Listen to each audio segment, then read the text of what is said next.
Bem-vindos, pessoal, ao nosso segundo episódio do podcast do nosso IADAcast. Eu sou a Tamini, professora da IADA. A IADA é uma escola de programação e robótica, a primeira no Brasil a trabalhar com STEAM Education. E estamos aqui sediados em São Carlos. Estamos aqui com os outros professores da IADA também.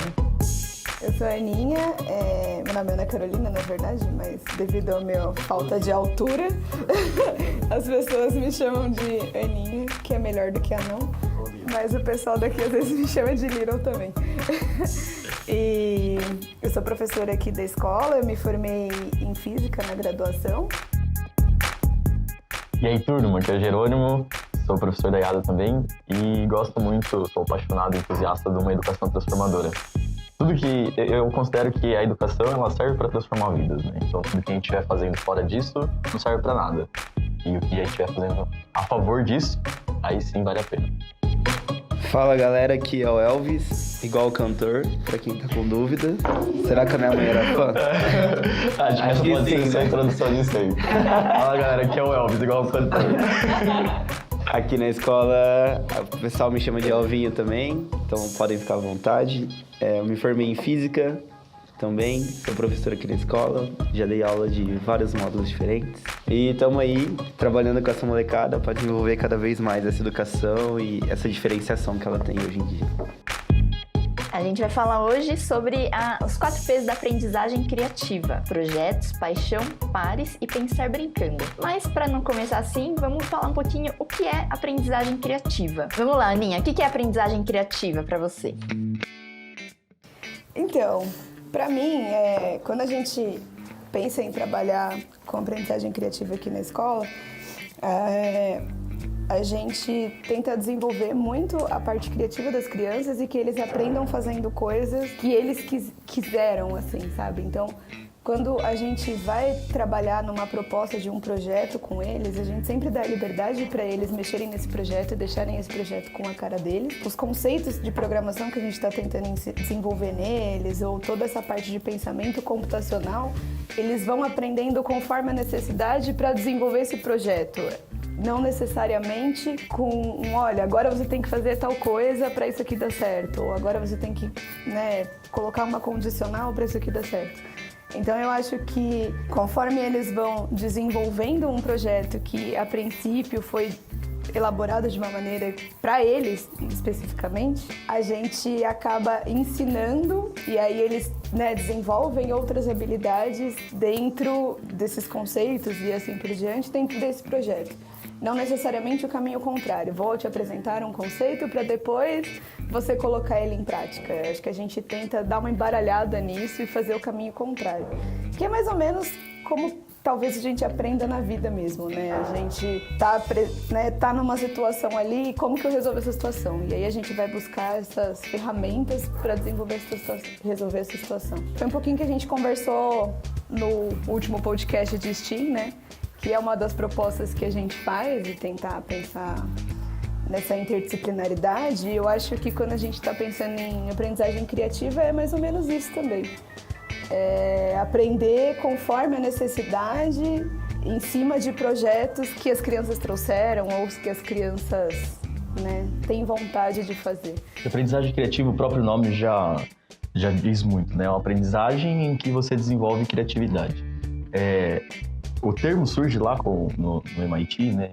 Creative Learning, e num grupo que chama Lifelong Kindergarten, que significa a ideia de você se manter no jardim de infância por muito tempo. O que quer dizer jardim de infância, né? Eu fui numa palestra do Mitch Resnick, que é um dos cabeças lá desse grupo, e ele começou provocando na palestra falando assim, qual é a maior invenção do ser humano, na opinião de vocês?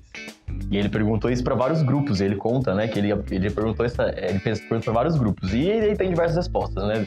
Tem, sei lá, fala a internet, o computador, ou, sei lá, eventualmente a descoberta da quântica, enfim, tem várias outras respostas. E na visão dele, a maior invenção do ser humano é o jardim de infância. Porque no jardim de infância você aprende muito naquele ambiente onde as crianças estão brincando, livres, construindo e fazendo de uma forma despreocupada, sem tanto compromisso com o que os outros estão pensando ou com o que ele tem que entregar depois daquela brincadeira. Isso possibilita uma aprendizagem mais profunda, divertida e pensamento criativo. Que é se você conseguir pensar mesmo de formas diferentes e você conseguir pensar de formas que realmente solucionam um problema ali que você tem, que eventualmente não precisa ser um problema complexo, né? No caso do jardim de infância, é só uma brincadeira, sabe?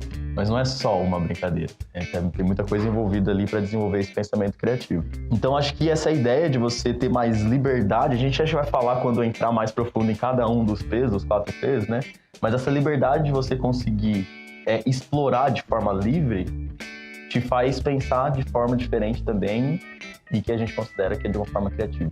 E acho que a aprendizagem criativa vai muito de encontro a essa ideia de você conseguir aprender de forma, aprendizagem criativa, né? De forma que desenvolva o seu pensamento criativo, ou seja, o seu pensar de formas diferentes para resolver. Só para provocar, o que não seria, o que seria o oposto de aprendizagem criativa? Eu acho que é a ideia de você aprender de forma muito, não é nem formalizada, mas é de forma muito fechada. É quando alguém já te fala diretamente o que você tem que aprender e como você tem que aprender, né? Então, o que e o como é tudo muito pré-estabelecido e muito colocado para você, você tem que engolir aquilo de uma forma mais direta, sabe? Então, acho que quando você não tem a liberdade de poder pensar de forma diferente, isso é o contrário da aprendizagem criativa. É muito engraçado, porque eu me lembrei de algumas épocas que eu dava aula em escolas regulares, inclusive de quando eu era aluna. E aí, às vezes, a gente se questionava assim, mas por que eu tenho que aprender isso? Porque é importante. Mas é importante pra quê? É importante, pronto. Aceita que é importante e pronto. E aí, assim, isso eu acho que é o contrário, sabe? Assim, você tá aprendendo porque alguém tá falando que você tem que aprender e é isso, pronto, acabou. E não necessariamente... E às vezes a sua importância, essa sua justificativa, né, é muito... que não faz sentido nenhum para quem tá aprendendo, assim. Mesmo que você fale para uma criança de 10 anos, talvez, que é importante porque, sei lá, ela vai precisar na faculdade mais pra frente, ou que seja na profissão dela mais pra frente, não faz sentido nenhum para ela naquele momento, porque ela não consegue nem visualizar o que é um trabalho, ou o que é um vestibular, ou a faculdade, e deixa de ser significativo, né? Muitos especialistas falam em aprender praticando, mas o primeiro dos 4 P's é projeto. O aprender fazendo tem até uma pegada mais nature, né? As experiências de aprendizagem mais valiosas ocorrem quando você está ativamente envolvido no planejamento, construção ou criação de algo. Como que vocês usam na IADA ou em outras áreas, né, os projetos, tanto em sala de aula quanto talvez até em áreas da vida de vocês, né? Como é que projetos encaixa dentro de sala de aula ou em outras coisas que vocês fazem? Então, eu gosto muito de mexer com projetos nas aulas, né? E eu uso os projetos da seguinte forma. Eu chego com uma ideia, me vem uma ideia na cabeça, e eu começo a perguntar para eles como eles fariam. Sei lá, um exemplo, eu problematizo alguma coisa. Por exemplo, galera, um dos últimos projetos que eu fiz com eles, falei que eu queria fazer um helicóptero de Lego. E perguntei para eles quais componentes do Lego vocês usariam, porque eles já têm uma certa bagagem, né, aqui no nosso curso. Então eu perguntei, e aí, o que vocês poderiam usar? Como que ele poderia ser mostrado assim com o Lego, como ele voaria? Não que ele iria voar com o Lego, né, mas como ele ia mostrar o exemplo de voo dele. O que ele ia usar? Quais peças eu poderia usar? Quais componentes eu poderia usar? E claro, como eles não são a mesma pessoa, cada um pensou de uma maneira. E depois que eles pensaram, eu falei, ótimo, legal, adorei as ideias de vocês e então eu quero que agora, com essa ideia que vocês tentem colocar isso na prática. Como são todos diferentes, saiu um helicóptero de cada jeito. Saiu um maior, um menor, um mais pesado que o outro. E é muito legal, porque você simplesmente joga o problema para eles e você vê que eles vão pesquisar, vão procurar saber o que eles vão usar. E eu acho que isso é legal de projetos. Às vezes você tem um problema, tem N opções de resposta certa, de resolução, mas você vai com o seu conhecimento prévio e tenta resolver ela o mais rápido possível. E isso é muito importante, porque aí, pelo menos dentro da sala de aula, você acaba percebendo quais os pontos que cada aluno dá mais importância e vê até a troca de ideias deles também. Um olha para o outro e fala assim, acho que o meu ficaria legal assim também, ou acho que essa ideia é legal, mas eu vou tentar fazer de outro jeito. E eu acho que essa ideia de projetos é importante para saber mesmo o que eles pensam, assim, qual a primeira ideia deles. Eu gosto muito dessa ideia de trabalhar com projetos, porque eu acho que é um ensinamento para a vida em diversas maneiras, sabe? Quando a gente pensa num projeto, primeiro que você está dando um significado, uma importância para aquilo que você está tentando ensinar para os alunos. Então, tem um porquê. Mesmo que seja uma coisa muito simples, tipo, eu quero desenvolver um jogo assim, assim, assado, sabe? Uma coisa que seja em uma aula, ele tem um porquê.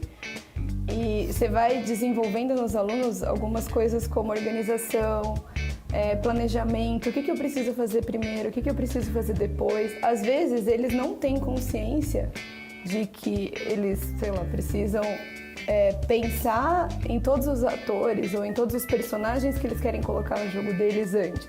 Ou então eles estão desenvolvendo o jogo, eu podia ter colocado outro personagem. Aí eles percebem que se eles tivessem parado para analisar a situação como um todo logo no começo, talvez seria mais fácil ou mais rápido para eles desenvolverem.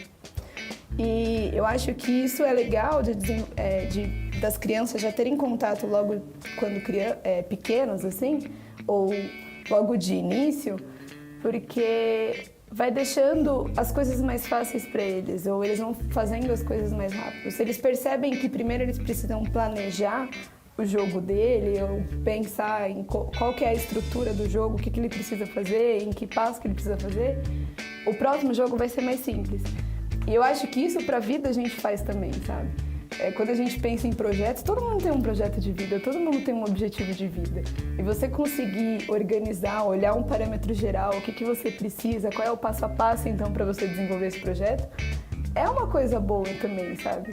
Então, lógico que a gente está falando de coisas diferentes, como projetos de vida e um jogo que ele vai desenvolver em uma aula ou duas, mas eu acho que é uma estrutura de uma cabeça, é uma habilidade que a gente acaba desenvolvendo nas crianças, que eles têm que pensar, então tá bom, se eu quero entrar no vestibular, o que eu vou precisar aprender?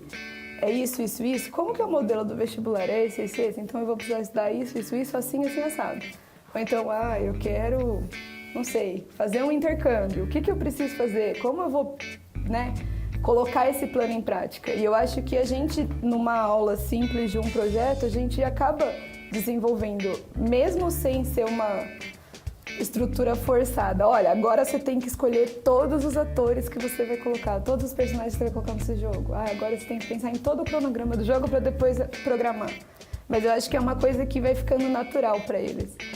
E eu não sei, assim, eu acho que esse trabalho de... Por exemplo, o Elvis mesmo deu o exemplo do helicóptero. Saiu diversos tipos de helicópteros diferentes. Eles olhando deles e olhando os dos colegas, eles conseguem perceber, nossa, eu acho que o meu ficou muito pesado. Acho que o meu ficou grande demais, isso aqui já não tá, sabe? Podia ter feito desse jeito, podia ter feito do outro. Será que se eu tivesse pensado nessa estrutura, como seria a estrutura, e não só tivesse começado a conectar peça tentando montar alguma coisa, será que seria mais eficaz? Então eu acho que a gente ter um projeto, um objetivo final e dando a ideia para eles e conversando, intermediando só, mais eficaz, e o aprendizado para eles dá mais importância e significado. E eu acho que são coisas que eles vão levando para outras aulas, para outras áreas da vida e para outros momentos da vida também. Não só nas aulas de programação em robótica ou nas aulas da escola, sabe? Acho que a grande sacada de projetos é você inverter a lógica de abordagem dos conteúdos, né? No modelo mais tradicional, assim, digamos, você apresenta um conteúdo e a partir do conteúdo você aplica ele em alguma coisa, né? Ou no exercício, ou numa prova, ou eventualmente num projeto. Mas uma vez que o conteúdo já foi apresentado, já foi potencialmente compreendido e etc. Acho que a grande sacada do projeto dentro da abordagem da aprendizagem criativa é você inverter essa lógica, né? Você primeiro decide um projeto, ou você é apresentado a um projeto, ou imerso em um projeto, e então você começa a levantar os requisitos que você tem para desenvolver esse projeto, né? Tem alguns casos muito interessantes. Eu ouvi também o José Pacheco falando, que é o fundador da Escola da Ponte, lá em Portugal. E ele tem alguns projetos aqui no Brasil também. E ele conta uma história que eu achei muito legal, assim. Ele estava numa escola, num projeto com alunos de vulnerabilidade social, sabe? Situação de vulnerabilidade social. E tinha um menino que estava numa situação muito difícil, assim, sabe? Ele não queria aprender nada, ele não estava motivado a fazer nada, e ele também, assim, tinha uma situação muito difícil, vivia na quebrada mesmo, né? Assim, vivia na quebrada, assim, e estava só querendo se envolver com as questões da quebrada, tipo, crime, drogas, etc. E não queria nada de escola. Escola tem aquela visão mais que a gente já comentou aqui, do aprender pesado, né? Não serve pra nada. Isso também não faz sentido pra minha realidade. Porque se tô na quebrada, pra que eu quero aprender o negócio de prestar vestibular que vai cair no vestibular? Não tenho a mínima chance de chegar no vestibular, sabe? Não faz sentido nenhum. E aí ele conta que na abordagem com ele decidiu questionar mais sobre a vida do rapaz, né? O que você faz, como que você vive, o que você tem que fazer lá, isso aqui. E aí o rapaz acabou falando que na quebrada não tinha saneamento básico. E aí então eles decidiram fazer um projeto em que melhorasse o saneamento ali da quebrada, né? Pelo menos do barraco dele. E aí isso fez total sentido pro moleque, né? Pensa, pô, uma coisa que não tem o saneamento básico aqui no meu barraco, eu vou fazer alguma coisa pra melhorar isso daqui. Aí já era. Aí dentro desse projeto que fez sentido pro moleque, o moleque desenvolveu várias noções, sabe? Pra desenvolver isso, qual o melhor cano pra usar, qual que era o melhor ângulo pra colocar as coisas ali. Então conceitos matemáticos, de mecânica, de engenharia e tudo mais, o moleque começou a desenvolver porque estava envolvido dentro de um projeto que fazia sentido dentro do universo dele. Então acho que a grande sacada é isso, sabe? Não é você chegar apresentando assim, vou ensinar pra vocês, trigonometria. Mas por quê? Porque é importante, ou porque quero vestibular, ou porque são coisas que não fazem sentido nenhum. Então, eu acho que nos dá, né, a possibilidade do projeto nos dá mais acesso aos alunos a desenvolverem de fato os conhecimentos, os conceitos que são legais para a vida. Inclusive os alunos se sentem mais felizes trabalhando dentro de um projeto que seja significativo.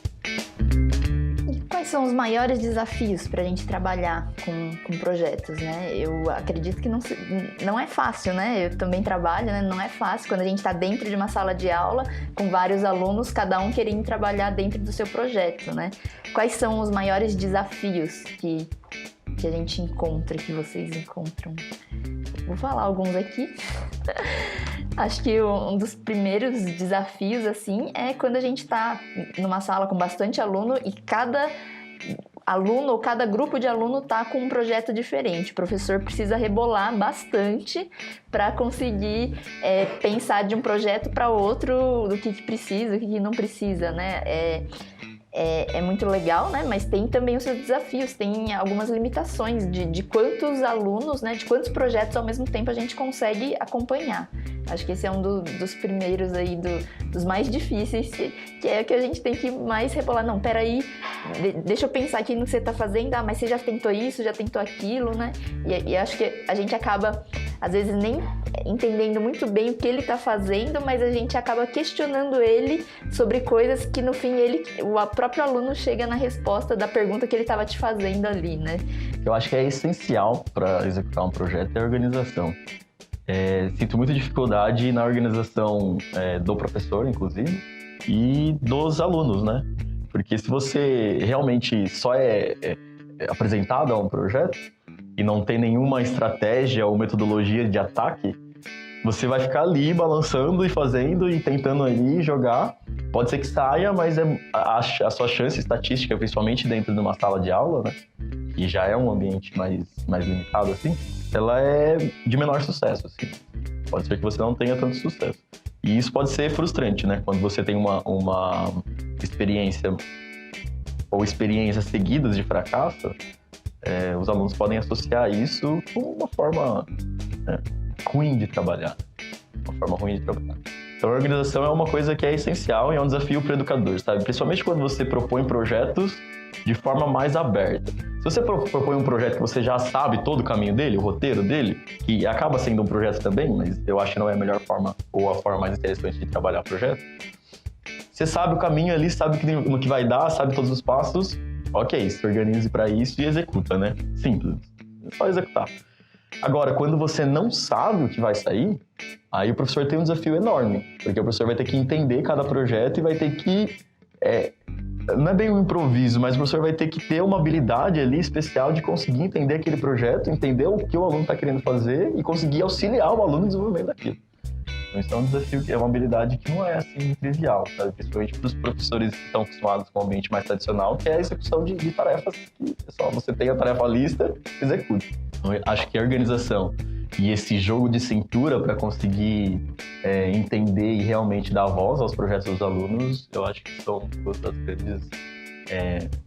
dos grandes desafios aí que, se não tiver, fica muito difícil dar certo. E eu acho que a gente pensando num modelo de sala de aula com muitos alunos e muitos projetos diferentes, isso funciona muito bem quando os alunos têm uma certa autonomia.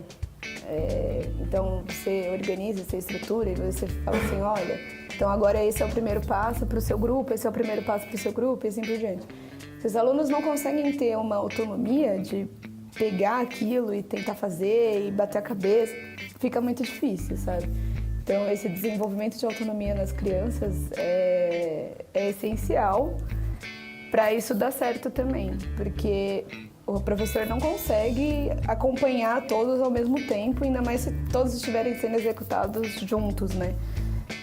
Tem que ser uma coisa que vá mais dos alunos mesmo, que vai mais das crianças, dos adolescentes e assim por diante. Então, eu acho que essa maturidade deles, ainda mais se a gente está falando de uma escola regular e uma escola que não é sempre assim, né? Que o aluno não tem tanta autonomia, não tem tantas decisões, não tem tanto pega e faz, é muito mais estou te apresentando e aí você executa e assim por diante. Eu acho que é um desafio muito grande. Eles não estão acostumados com isso e quando você propõe para eles, eles travam, sabe? Eu lembro muito, assim, quando eu estava na faculdade, em algumas disciplinas da licenciatura, vamos sentar em roda e conversar. Como assim?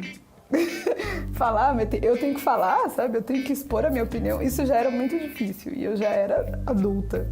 Então, eu acho que para uma criança é mais difícil ainda. Às vezes eles já têm isso com eles são inibidos, mas se você pega, né, alguém que, não sei, está mais acostumado já com esse modelo de escola, que o professor está te ensinando, você escuta, fica mais difícil ainda. E aí eles não têm tanta voz e automaticamente não tem tanto vou pegar e fazer, ou vou pesquisar, enfim. Acho que desenvolver essa autonomia deles é um desafio grande também. Bom, eu concordo com os dois. Eu acho que, pelo menos para mim, assim, são os dois maiores desafios, né? Principalmente também quando a sala é muito heterogênea, né? Porque igual aqui na nossa escola a gente não trabalha com classificação de idades também, né? A gente tem, na mesma turma, a gente pode ter um aluno de 7 anos e um aluno de 15 anos. Então é completamente diferente como eles acabam entendendo o desafio proposto, o projeto proposto, o conteúdo ali e a assimilação deles também, né?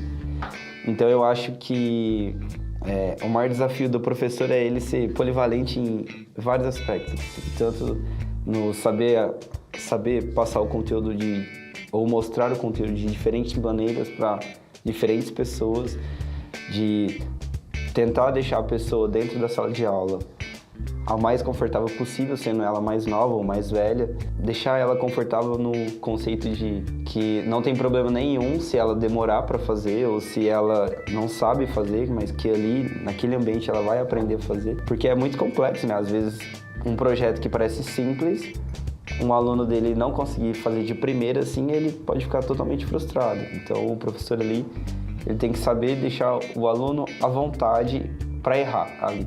Errar não é um problema ali. Errar é só um jeito novo de aprender. Ele só aprendeu uma maneira de não fazer certo. Então, eu acho que esse é um grande desafio do professor também dentro da sala de aula. Que é o que a gente sempre passa, né? Geralmente a gente sempre é criticado por errar, né? Mas errar nem sempre é um problema. Então, esse entender que do professor ali, ele sabe que o aluno não errou porque ele não sabe ou porque ele ainda não conhece, é importante, assim. Quando as pessoas trabalham em projetos que elas acreditam, quando as crianças trabalham em alguma coisa que elas acreditam, que elas gostam, como o Gera já falou ali da história do menino de alta vulnerabilidade, lá do Pacheco, né? Eles acabam se esforçando mais e se interessando mais por aprender. Eles vão persistir nos desafios, eles vão estar aprendendo muito mais durante o processo do que se eles estivessem fazendo algum outro projeto qualquer que um professor achasse, eu acho que isso aqui é importante para você, então faça isso. Isso tem muito a ver com o segundo P dos 4 P's da aprendizagem criativa, que é a paixão. Como é que a gente pode, dentro da sala de aula, dentro de propostas de projetos, como é que a gente consegue fazer com que as crianças trabalhem em temas que elas gostam? Como é que a gente pode deixar esses projetos de um jeito onde eles consigam colocar a paixão deles ali, né? O background deles ali dentro? Eu acho que comunicação é uma coisa essencial em sala de aula.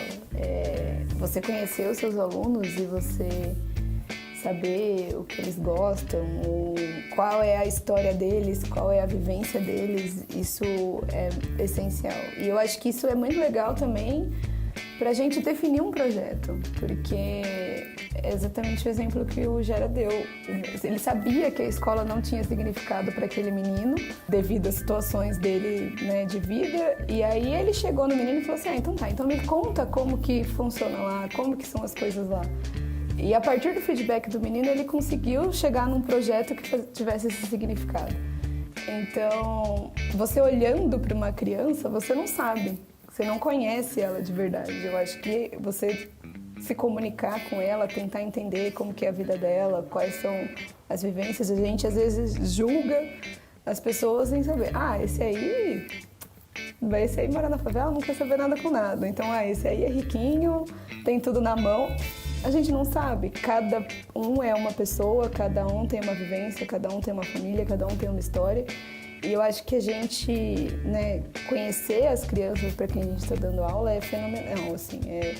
Você criar uma conexão com eles ajuda muito para dar um significado para aquela aula também e ajuda muito para você conseguir encontrar um projeto que vá despertar essa paixão. Tem que ter significado. Se não tiver significado, não tem sentido. E eu acho que pra gente saber disso, é muito raro eles chegarem contando tudo. Então, o professor tem que estar disposto a ter uma grande comunicação ali. Porque às vezes até você chega numa criança e fala, você gostaria de fazer tal coisa? Porque eles aceitam. E aí depois você chega na hora e fala, nossa, mas não foi legal, sabe? Assim, não pareceu prazeroso pra ele do jeito que eu achei que seria. Então eu acho que você tem que conhecer mesmo. Você tem que conhecer quem é o seu público, você tem que conhecer quem é aquela criança ali, né? Chegar num projeto junto com ele. Mas é um processo, lógico. O próprio Nietzsche cita uma frase bem legal, né? Um engenheiro, um inventor famoso aí, fala que você investir em conhecimento que vai retornar da melhor forma possível, assim, o melhor investimento é o conhecimento. E ele parafraseia falando que você investir em interesse que vai te dar os melhores conhecimentos. Quando você investe em encontrar realmente o interesse dos alunos, investe em encontrar o que os alunos são interessados em desenvolver, isso sim vai retornar para você, não, né? Para a comunidade toda, o melhor conhecimento, um conhecimento mais estruturado, um conhecimento mais significativo mesmo, como a gente está usando bastante aqui. E como a Lira falou, eu acho que a empatia é uma habilidade que o professor tem que desenvolver, sabe? E não tem jogo fácil, assim, né? Não é assim, você ser professor, você não está numa posição simples, então não é simples de nenhuma forma, né? Nem tecnicamente e muito menos socialmente. Eu acho que você tem que estar disposto mesmo a ser empático com os seus alunos. Por empatia, quer dizer que você realmente entenda quem são, né? Independente da classe social ou da postura daquele aluno. Às vezes a gente acaba desgostando dos alunos mais bagunceiros, né? Mas ele também é só uma peça ali dentro, né? Ele tem o seu significado também, né? Até entender os interesses deles. E aí é o que eu chamo bastante sobre gerar momentos alegradores. Acredito muito que a conexão que você gera com os alunos vai muito do ambiente que você consegue criar em sala de aula. E o próprio Nietzsche também cita uma coisa que é bem legal, que é criar cultura dentro de uma sala de aula. Eu acho que quando você cria uma cultura que valoriza o respeito, que valoriza as interações sociais, que valoriza quem o aluno é de fato, né? Sem tanta opressão, sem tanta... um ambiente ditador, sabe? Em que só você fala e todo mundo só escuta. Quando você dá voz aos alunos, aos poucos, e aí você precisa ser persistente como professor, né? Você vai criando essa cultura. E aí quando os alunos falam, ninguém melhor para falar sobre o interesse do que o próprio dono do interesse, né? Então, os alunos que têm que falar no que eles são interessados ou não, para isso eu acho que você precisa criar uma cultura de respeito e de comunicação dentro da sala de aula. Isso muito gerando momentos alegradores dentro das suas possibilidades aí, dentro do seu perfil. E aí tem um outro conceito que o MIT fala também bastante dentro dos interesses, que é a ideia de você criar projetos onde sejam fáceis dos alunos atingirem o mínimo possível, mas que o mesmo projeto tenha possibilidades de aprofundar muito mais naqueles conceitos que estão envolvidos e, ao mesmo tempo, além dessas duas características muito interessantes já, né, que não são tão simples assim, né, de você conseguir no mesmo projeto ser fácil do aluno acessar, mas com possibilidades enormes de crescimento ou de aprofundamento no conteúdo, com possibilidades de eles fazerem diferentes também, né, de formas diferentes, dentro dos interesses diferentes. Então, você quer desenvolver algum conceito, por exemplo, aqui de lógica de programação, você quer que os alunos consigam entender melhor as condicionais, por exemplo. Uma estrutura de programação é condicional. E aí você tem algumas possibilidades. Você pode simplesmente impor um projeto e falar assim, não, você tem que fazer esse, com esse passo para você entender o que é condicional. Ou você pode propor um projeto onde que seja muito simples, colocar um C ali, mas que os alunos podem ir aprofundando em combinações das condicionais e que os temas que eles escolhem, por exemplo, para trabalhar aquela incondicional, tem um aluno que gosta mais de música. Ele consegue trabalhar a música. Tem um aluno que gosta mais de fazer uma animação com, sei lá, Naruto. Ele pode usar o Naruto dentro daquela possibilidade. O aluno gosta mais de futebol, né? Tem alunos que gostam muito de carros. Então, dentro da mesma ideia de projeto, você consegue diversificar os temas e os interesses para desenvolver conteúdos parecidos, né? Inclusive, tem um Yada How To, se você não conhece ainda, pesquisa lá no YouTube, que a ideia é um programa que a gente tem que desenvolve alguns projetos aí do zero com vocês aí. E tem um que é bem interessante, que é o desenvolvimento do Genius. O Genius, ele é um brinquedo lá, né, que você vai apertando as cores de acordo com a ordem que elas vão aparecendo. É um jogo de memória, assim, né? Aparecem as cores, você vai apertando as cores na ordem que elas vão aparecendo. Você já encontra, inclusive, em supermercado, em vários espaços, enquanto vai ficar brincando, né?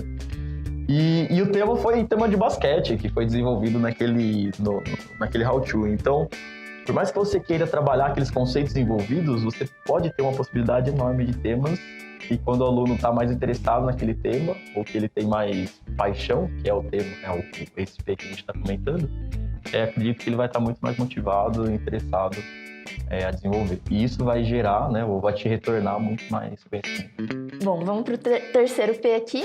O terceiro P é pares. Ele está relacionado com trabalho em grupo e colaboração. Então, reconhecendo a crescente importância da colaboração no mundo do trabalho, as escolas estão cada vez mais adicionando atividades colaborativas em sala de aula. Como que a gente consegue construir um ambiente que permita que as crianças compartilhem suas ideias? É muito comum a gente ter criança que, não, isso aqui é minha ideia, ninguém vai copiar. Ou, eu que fiz, eu fiz sozinho, né? Ou mesmo em trabalho em grupo, um do grupo só que realiza todo o trabalho e todos os outros, quem nunca, né? No projeto do vestibular, da faculdade, algum projeto de escola, ensino médio, né? Um só faz e todos os outros só põem o nome lá no projeto, né? Mas como é que a gente consegue construir um ambiente em que as crianças compartilhem, em que elas queiram compartilhar de fato alguma coisa, né? Como é que a gente faz no nosso dia a dia, né? Todo mundo aqui participa de alguma comunidade, compartilha o que conhece, o que a gente já faz e o que a gente pode dar de exemplo para as crianças. Acho que a gente sempre tem que partir da ideia de que sozinho eu consigo chegar até aqui, mas colaborando a gente consegue voar mais longe junto, sabe?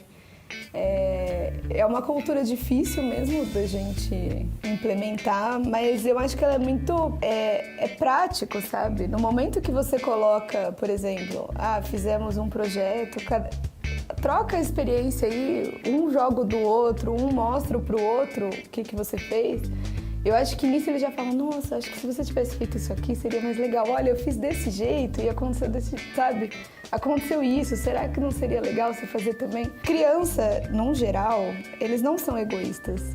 Em algum momento a gente deixa eles egoístas, eu digo sociedade, sabe? Pode ser família, pode ser outras crianças, mas eles, num geral, gostam de partilhar as coisas. E eu acho que isso é uma coisa que a gente pode estimular bastante neles, sabe?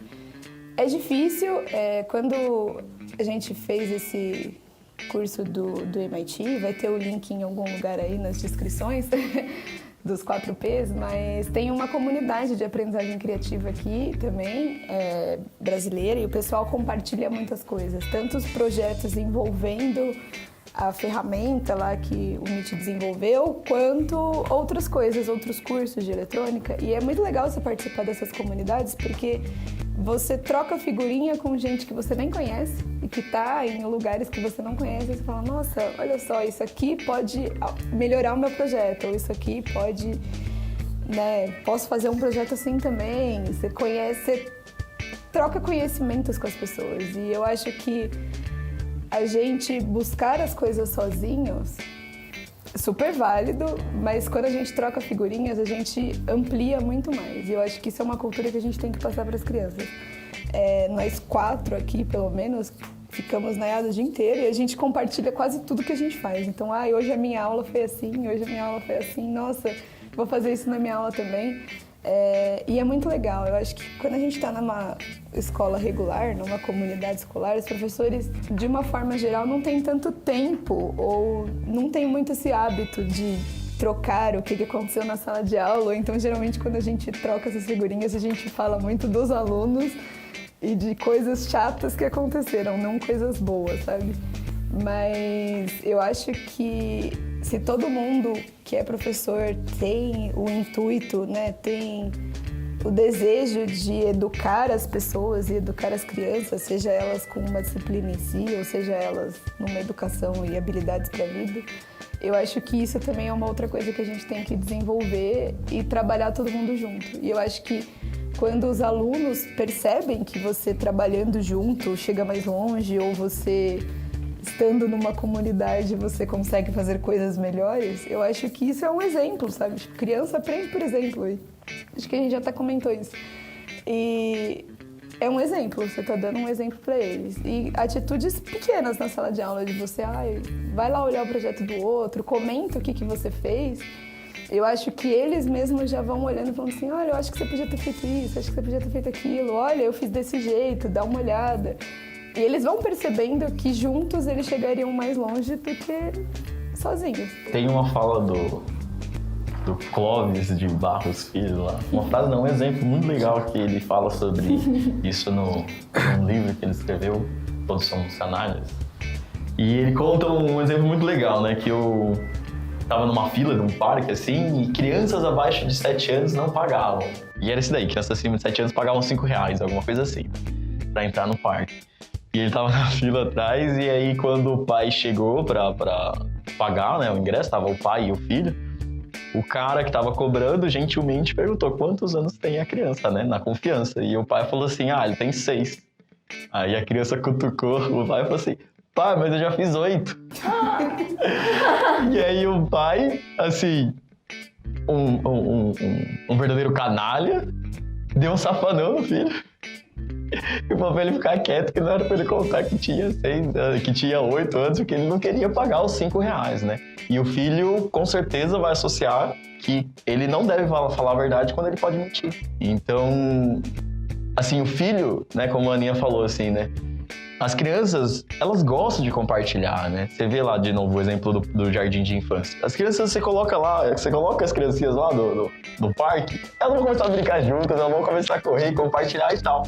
Só que com o exemplo que a gente vai dando, conforme a gente vai crescendo, isso vai sendo sugado das crianças mesmo. Então esse comportamento é só meu, eu não vou compartilhar, é um negócio só, pra mim, isso é uma coisa aprendida. Então é uma desconstrução que a gente tem que fazer mesmo, infelizmente acontece muito isso. O trabalho em equipe é uma coisa, assim, uma habilidade muito difícil de desenvolver, talvez uma das mais difíceis. Acho que a gente pode fazer um podcast só falando de trabalho em equipe. É uma coisa, assim, realmente complicada, né? Justamente por esse aprendizado cultural que as crianças e a gente, de forma geral, vai se desenvolvendo. Mas concordo que o exemplo é tudo, assim, né? Então, a dica é: compartilhe você primeiro, seja uma pessoa que troca informações, seja uma pessoa que compartilha, mostre isso para os seus alunos. A gente também tem uma comunidade, né, aqui de professores STEAM. Se tem interesse em participar, fica atento aí, que logo a gente vai abrir uma oportunidade bem legal. Mas enfim, daí sobre, de fato, a ideia dos pares, né? Eu acho que a colaboração, ela tem várias... A Aninha falou outra frase muito legal, né? Se você quer ir rápido, você vai sozinho, porque é o lance do trabalhinho sozinho lá no grupo da escola, da faculdade. Os alunos não consigo combinar com os meus amigos não estão fazendo direito, não sei o quê, você quer fazer tudo sozinho, você vai lá e faz, talvez seja mais rápido, em alguns assuntos, né? Ou trabalhos mais curtos, assim. Mas se você quer ir longe, você precisa ir acompanhado. E isso eu acho que se deve a uma grande vantagem do trabalho em equipe, ou de fazer as coisas de forma compartilhada, que é a diversidade potencializando o desenvolvimento. Porque é óbvio que você não será bom em tudo. É óbvio que você não será, assim, muito bom em todas as habilidades. Então, quando você tem uma coisa mais complexa a ser desenvolvida, você precisará de outras habilidades aplicadas dentro daquele contexto ou dentro daquele projeto. Então, se você é muito bom em artes e pega uma pessoa muito boa em programação, com certeza o seu jogo a ser desenvolvido será melhor, né, do que você ser mais ou menos em artes e ser muito bom em programação, ou ao contrário, que for, né? Então, acho que uma das coisas muito legais do trabalho em equipe é a combinação das habilidades. Quando você combina as habilidades, isso pode te levar mais longe e desenvolver trabalhos melhores.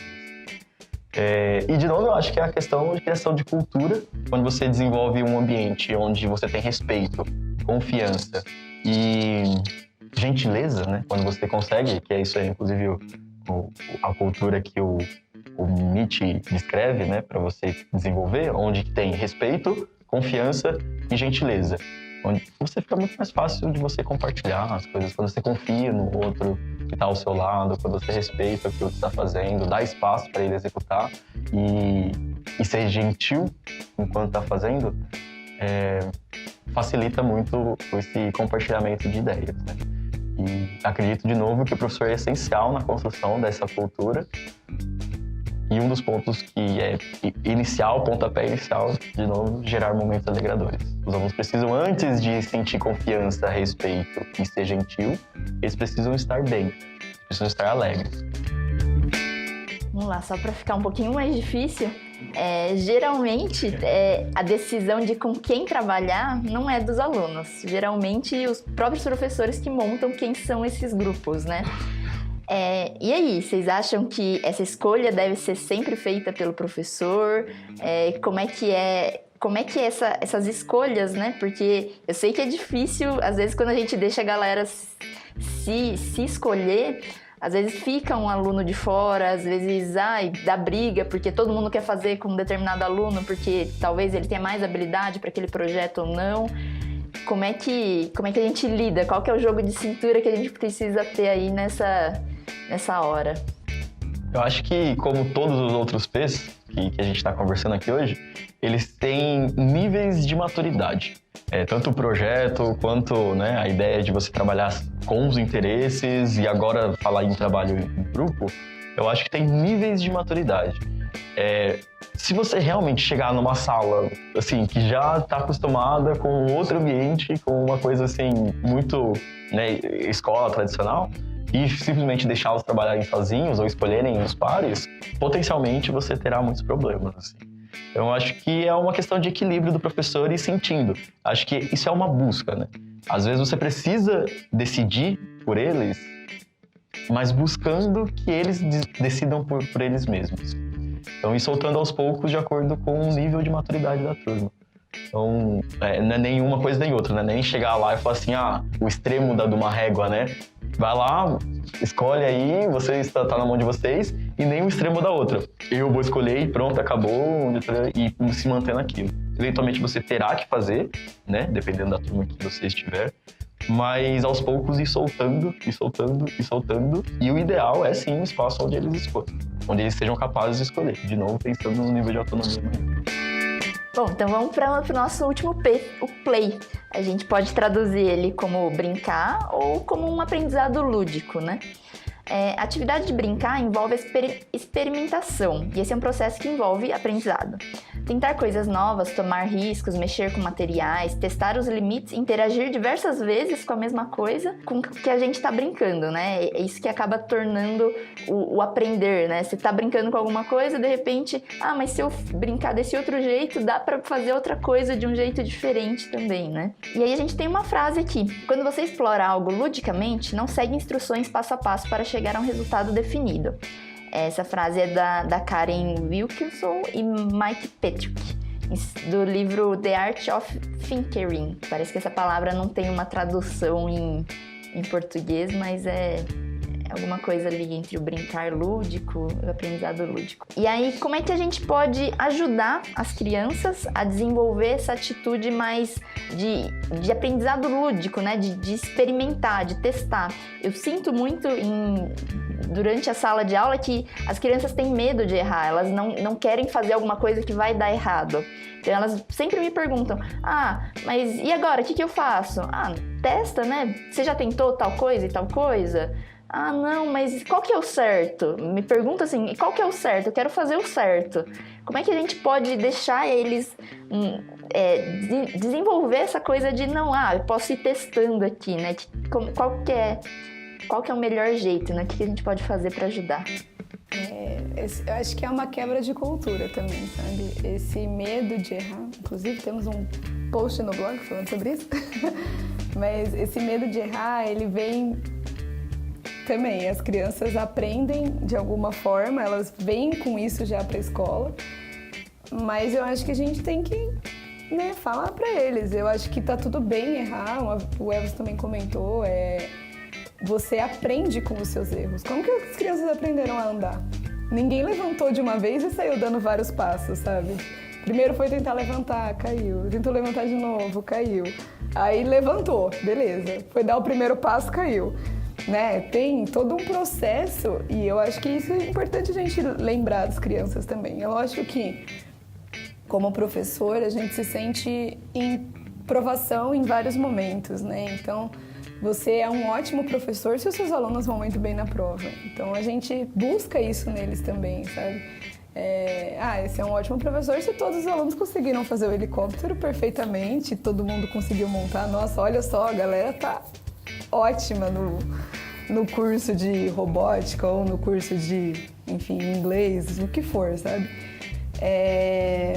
Mas eu acho que é importante a gente também diminuir um pouco esse nosso ego e lembrar que todo o processo de aprendizagem envolve erros. A gente errou muito e erra muito o tempo inteiro e a gente tem que lembrar as crianças que isso também acontece, sabe? É muito complicado porque qualquer coisa que a gente vai estudar, a gente sempre estuda os acertos, né? A gente sempre estuda aquela milésima tentativa que fez a lâmpada acender.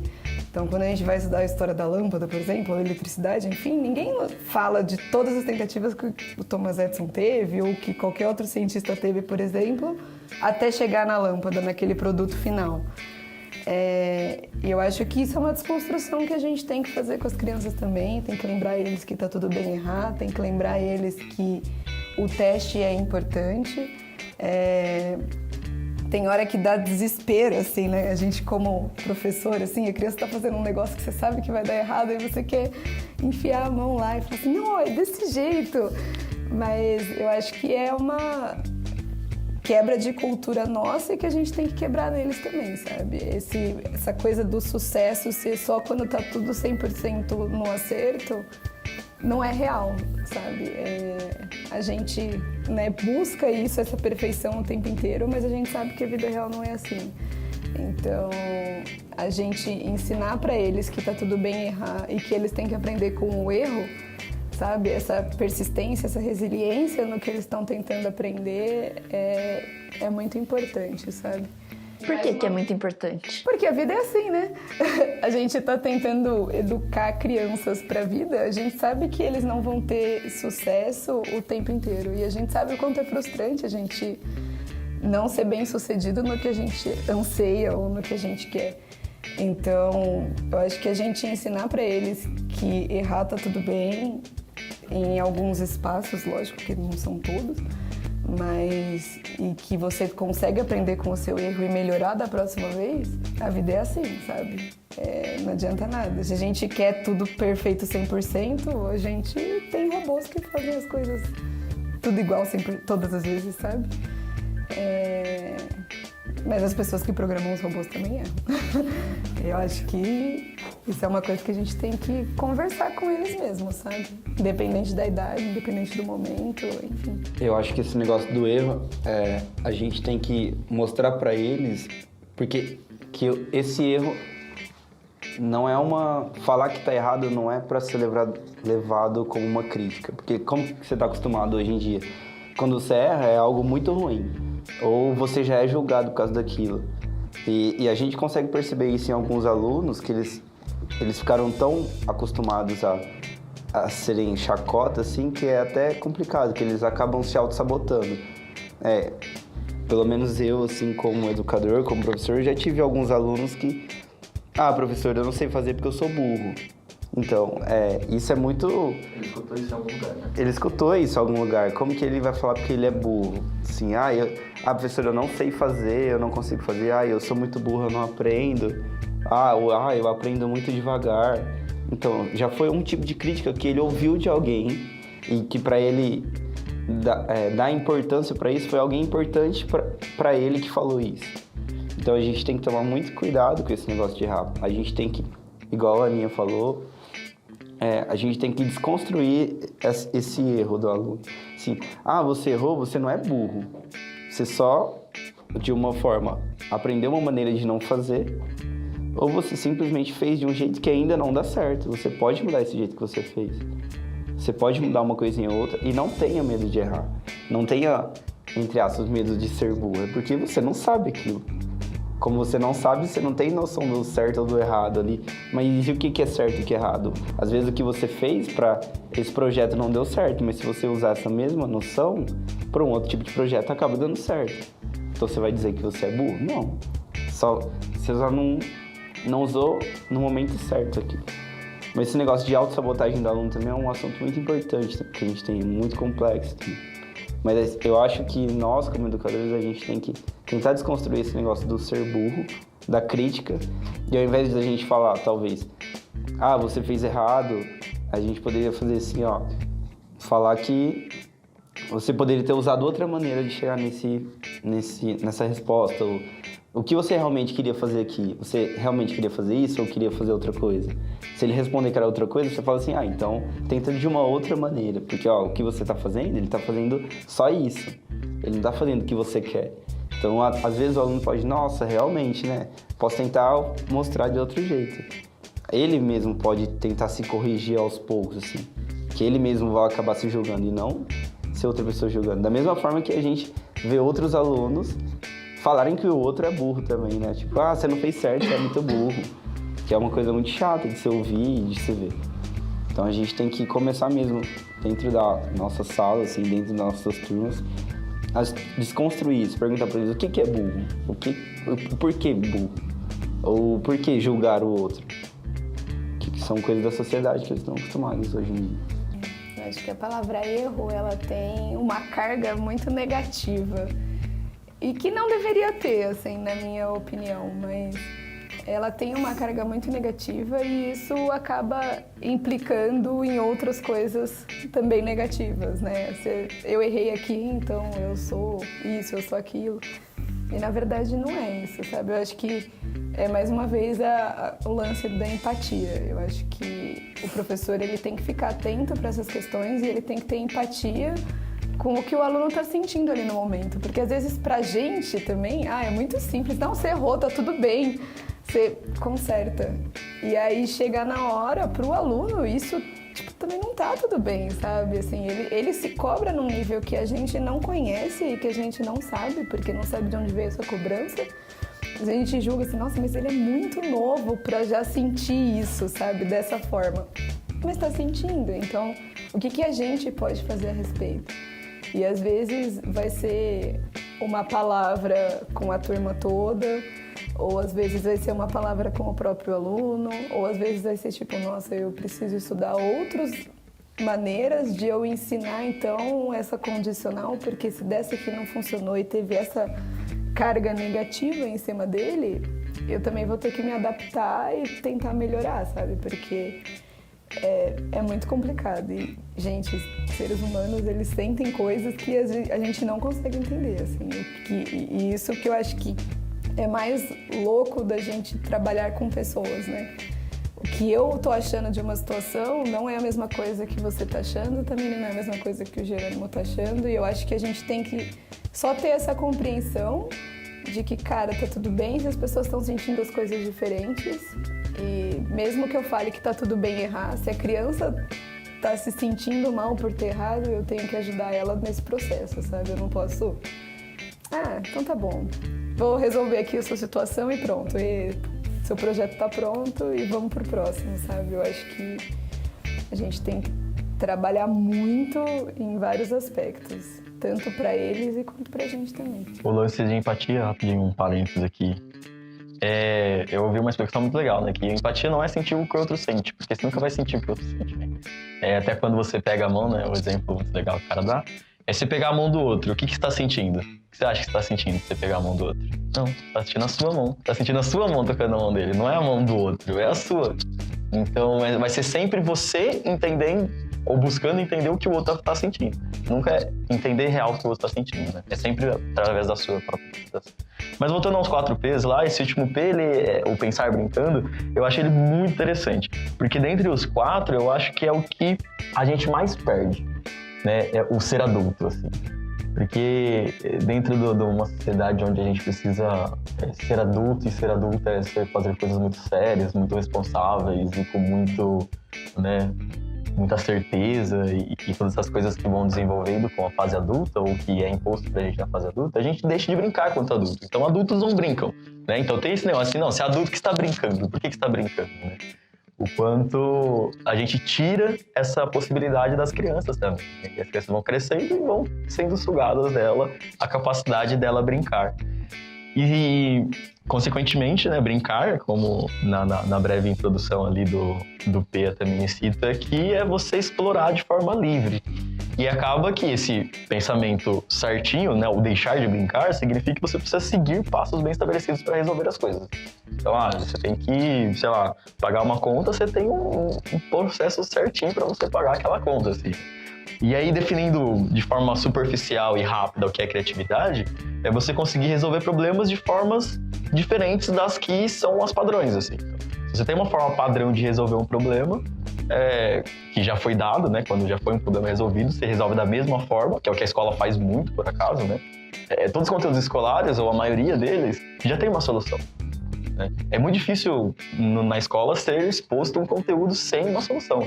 E já tem uma solução pré-definida e você tem que seguir aqueles passos para resolver. Então você não está sendo criativo no seu desenvolvimento ali. E criatividade seria você conseguir resolver esse mesmo problema de formas alternativas. E o que desenvolve essa forma alternativa? É você brincar. Né? Você estar explorando de forma livre, assim, né? Sem muita preocupação e tudo mais. Então esse aqui é um dos pontos mais interessantes desse último P. A gente, como adulto, deixa isso de forma muito insignificativa, muito vulgar, né? Não é nem vulgar a palavra, eu acho, mas de uma forma que não importa, sabe? Com pouca importância, não, é brincar, assim. Então, é uma coisa nada a ver, é brincar, é coisa de criança, é só brincar, né? Quanto a possibilidade da brincadeira nesse sentido, né, de você pensar brincando, a exploração de forma livre te possibilita desenvolver um pensamento criativo extremamente importante para a sociedade atual, inclusive, né? Os problemas que a gente está enfrentando hoje em dia. Então, para desenvolver isso nas crianças, de novo, eu acho que é você construir uma cultura onde você possibilita pensar diferente. Aí tem um exemplo do MIT também, do cercadinho. Daí você pode perguntar, não sei se você vai perguntar. E aí, qualquer brincadeira pode ser considerada uma brincadeira construtiva ou criativa? Sim, e mais ou menos, né? Eu acho que o fato de você brincar é brincar e ponto, né? Isso já é muito bom. Mas tem algumas brincadeiras que possibilitam mais a criatividade do que outras, né? O exemplo que o próprio MIT dá do cercadinho e do parque de diversões assim, ou do parque lá, de brincar.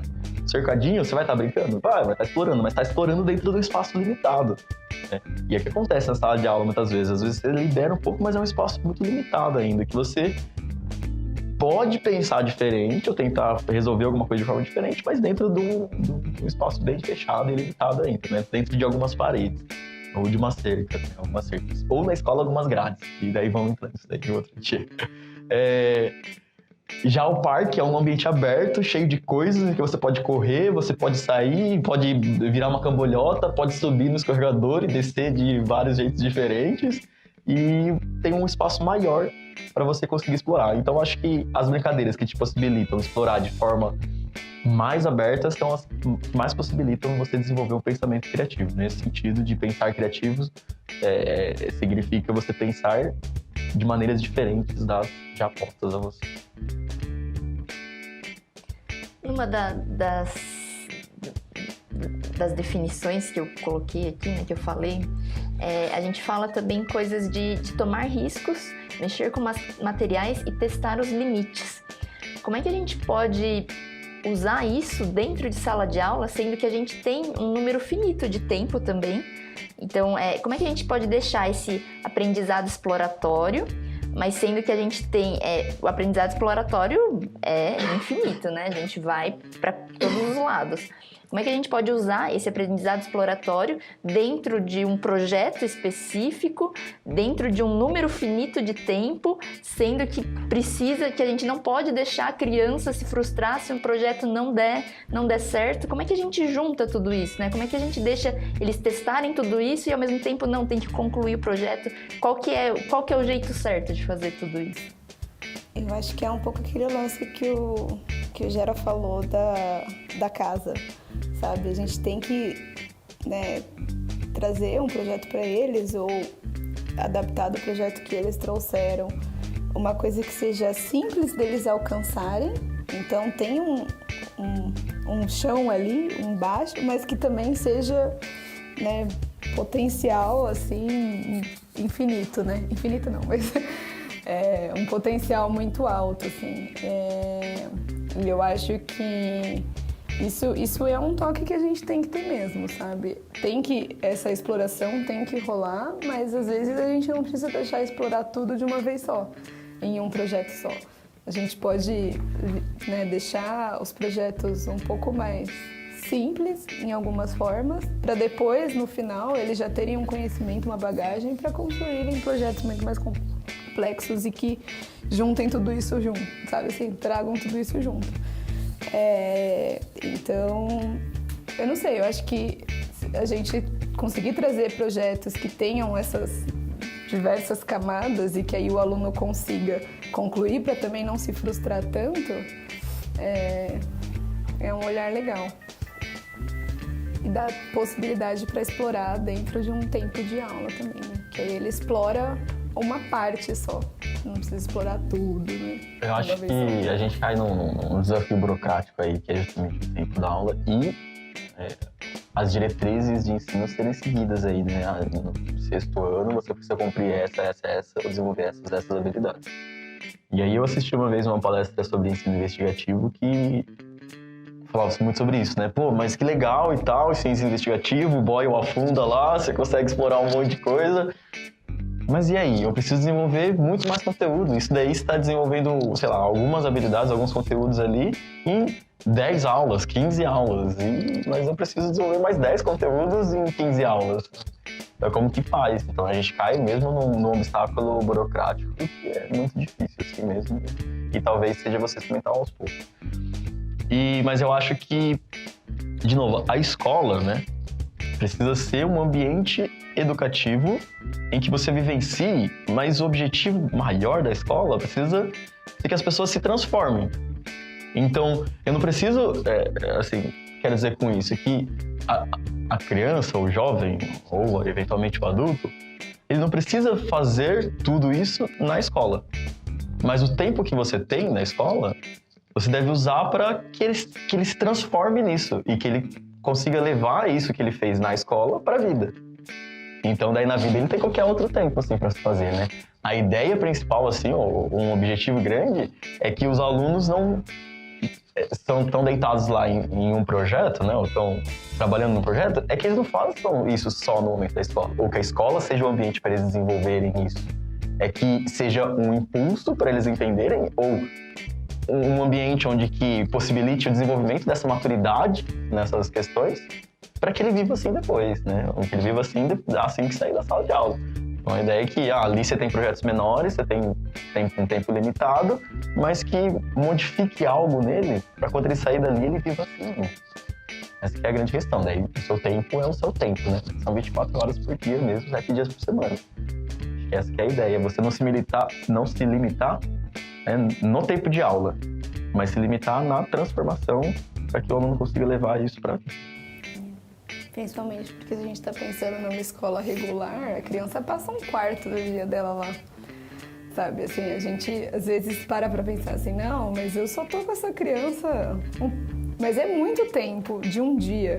E se você pensar ainda mais, né, do desenvolvimento de uma criança, de um adolescente, que acontece muita coisa em um ano, sabe? Porque quando a gente vira adulto, esse tempo fica mais perdido ali, a gente não percebe quanto que mudou em um dia ou um ano, mas para uma criança isso é muito tempo.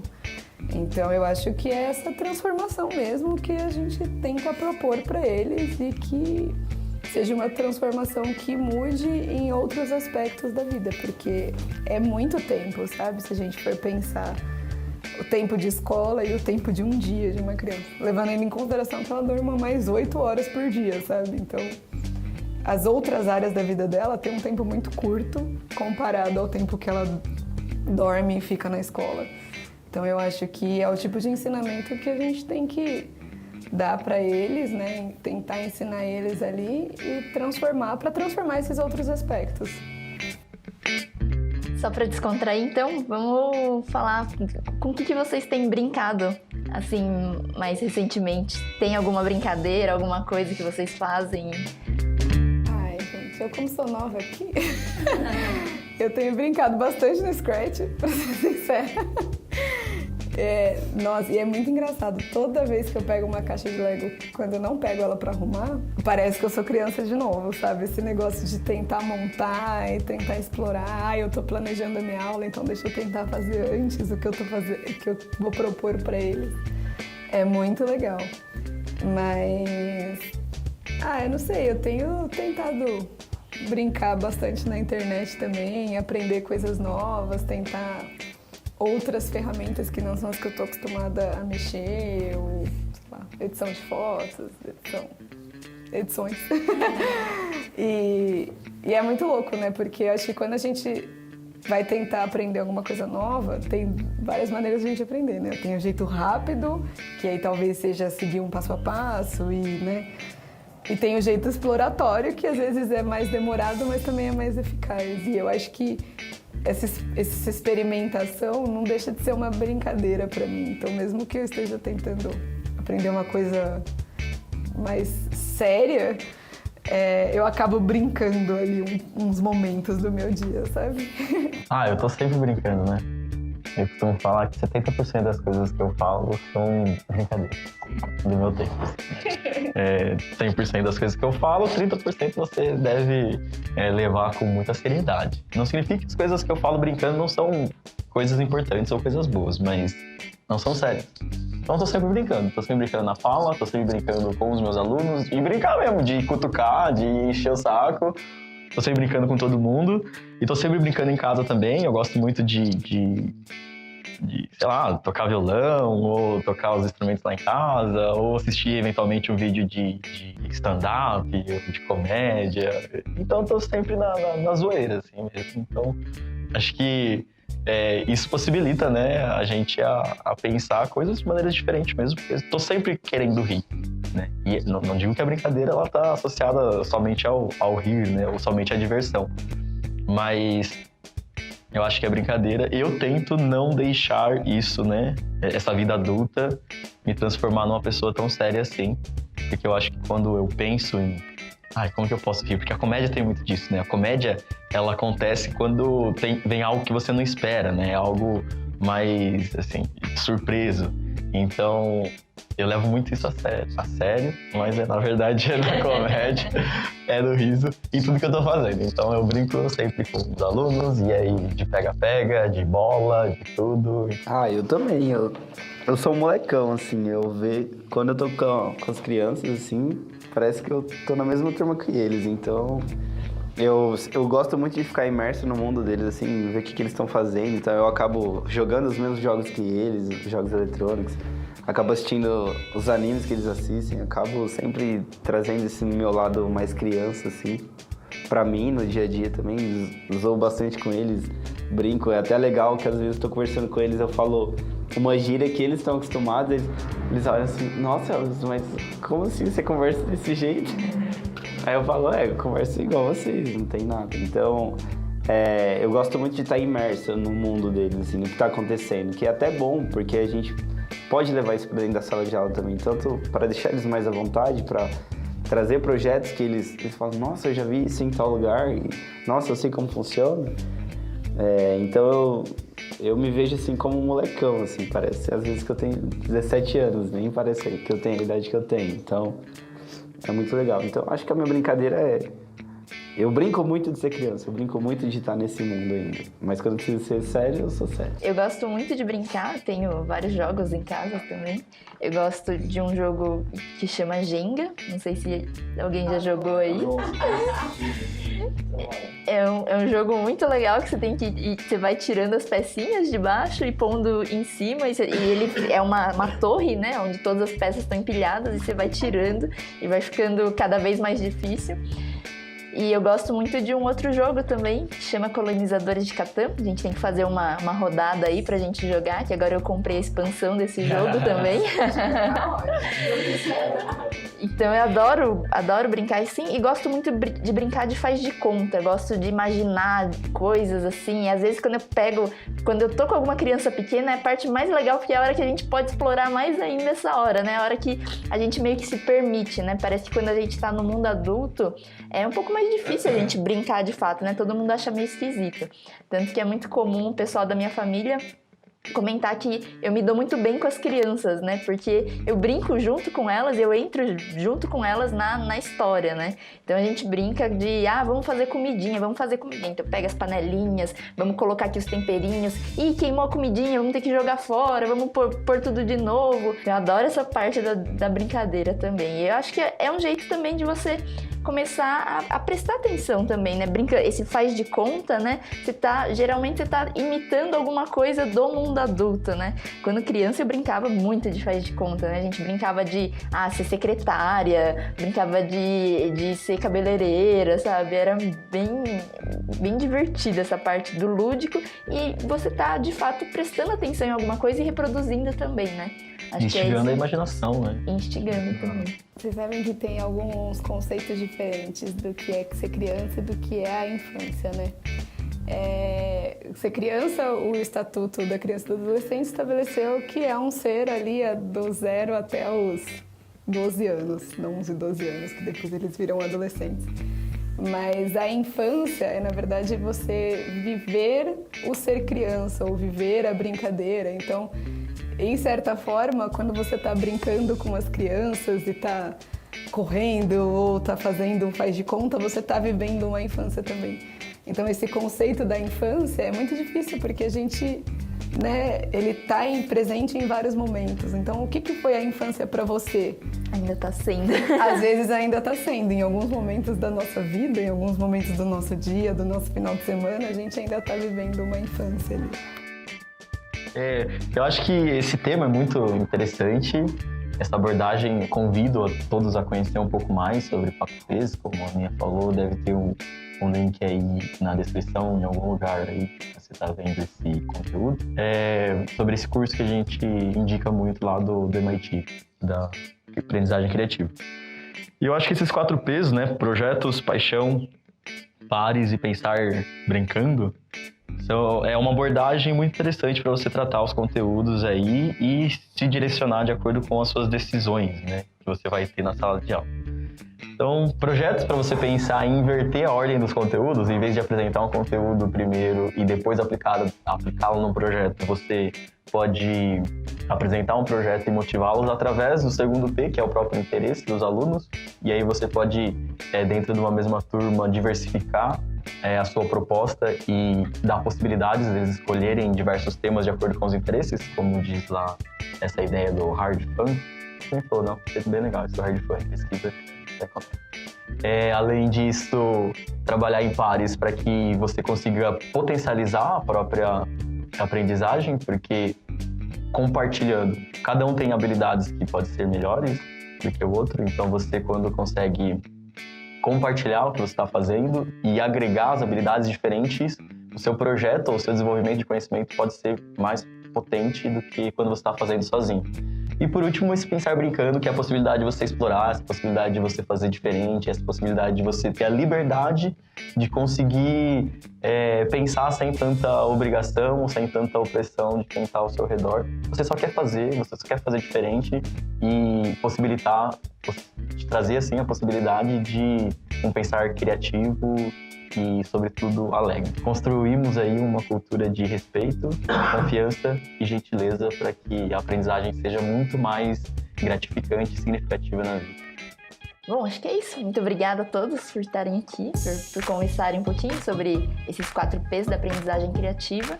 E logo mais a gente vai ter outros episódios aí do nosso IadaCast.